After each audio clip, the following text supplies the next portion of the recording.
Chapter 895. Elaine completely believed the story that the police officer had told her. What she was most worried about right now was that the police officer would continue detaining her in the detention center to prevent her from spreading any rumors or raising any false alarms. If that really happened, then she did not know when she would finally be able to regain her freedom.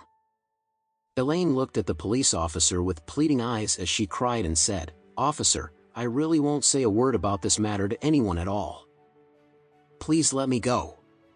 If you continue to lock me up in the detention center, I will definitely die inside the cell." The police officer shook his head cautiously before he said, "Elaine, I cannot believe you. After all, I have already seen plenty of people like you.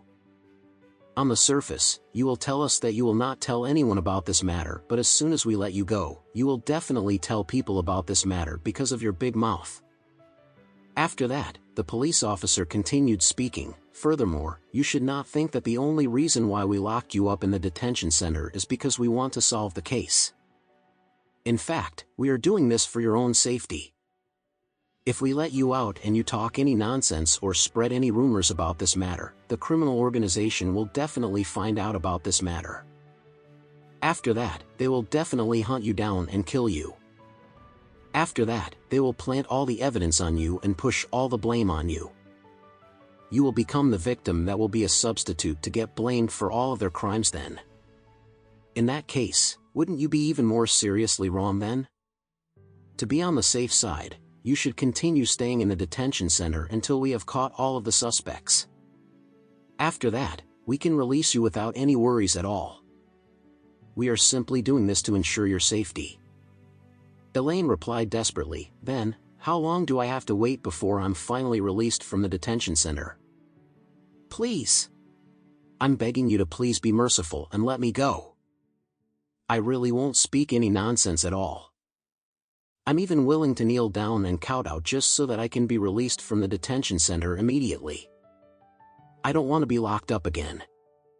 As she spoke about this, Elaine had already cried until she was almost out of breath. "Forget it," the police officer replied coldly, "we cannot afford to take this risk at all. This involves the Interpol department of 23 different countries. We cannot afford to bear the responsibility if this case falls apart because of you."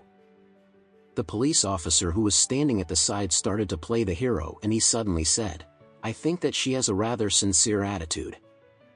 As long as she is able to control her own mouth and refrain from saying anything about this matter, then I think that it wouldn't hurt for us to let her go then." The police officer who was playing the villain replied, "Who is going to bear the responsibility if she accidentally leaks out some crucial information about this case then? Who is going to bear the responsibility if she dies because of this case?"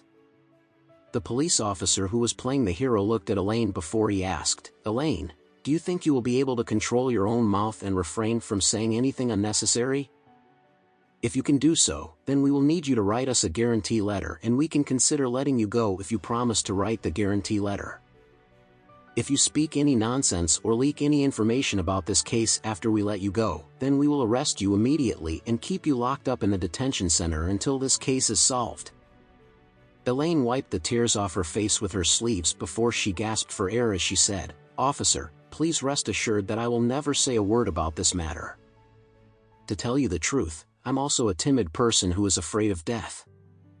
This matter relates directly to my life and safety. Even if you threaten me to kill me or point a gun at my head, I won't dare to say a word about this matter at all." At this time, the police officer who was playing the villain asked, "What about your son-in-law then?